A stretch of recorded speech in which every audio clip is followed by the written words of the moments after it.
An estimated 50% of Americans aged 55 and older are living without retirement savings.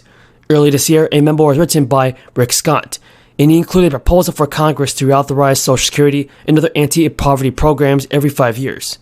According to the Board of Trustees report, Social Security is currently funded until 2035, even without congressional action to expand the program.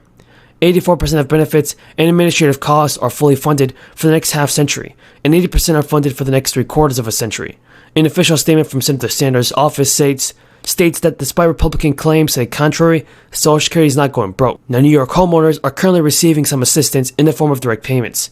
A one-time homeowner tax rebate credit of up to $1,000 is being sent out to qualified households. And we've discussed earlier in this hearing ways in which Congress can bring down many of the costs, possibly not food and energy, but costs that are really burdening American households, whether it's prescription drugs, the lack of affordable housing. I think I take your answer as, with all the reasons you've given, that you're not advocating or thinking that price controls or wind profits taxes would have anything to do with fighting inflation. I'm going to yield back my time because I got to go over and vote. I'll put questions in. I'm going to go to my colleagues, just so we're clear for the record.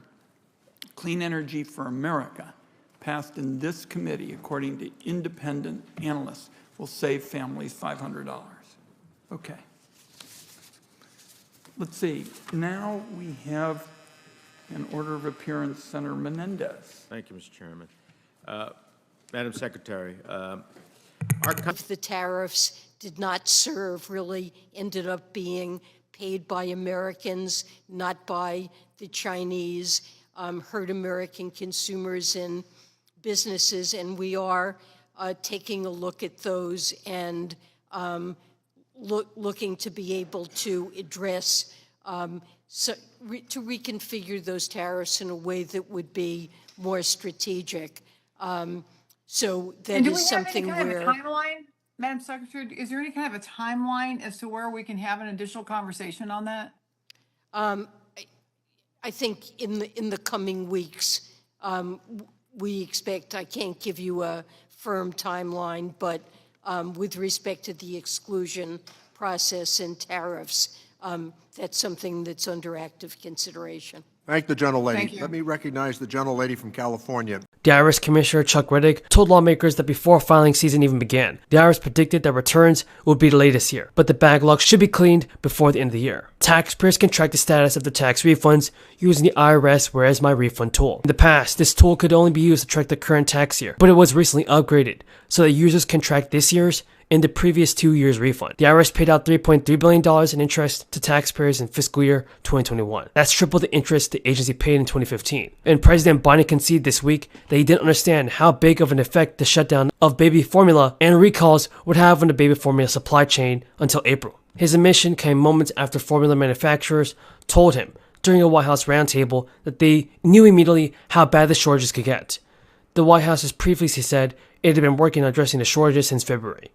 And Biden responding to questions about how quickly the administration acted, claimed, "I don't think anybody anticipated the impact of the facility. Once we learned the extent of it and how broad it was, we kicked everything into gear." The National Economic Council director worked to explain later how the situation had devolved into the current crisis. And speaking on CNN, Brian Deese faulted the supply chain as too sluggish in coming to an agreement with the government on steps to reopen the plant, citing the delay as exacerbating the situation. The top advisor said that Biden had been informed of the looming problem once it became clear, even though the other officials inside the White House had worked on the issue earlier. The IRS is actually taking some big action to help taxpayers across the country. Democrats are criticizing President Biden for not taking enough action to help the American people. Many lawmakers in Congress are pushing the Biden administration to take immediate action on inflation.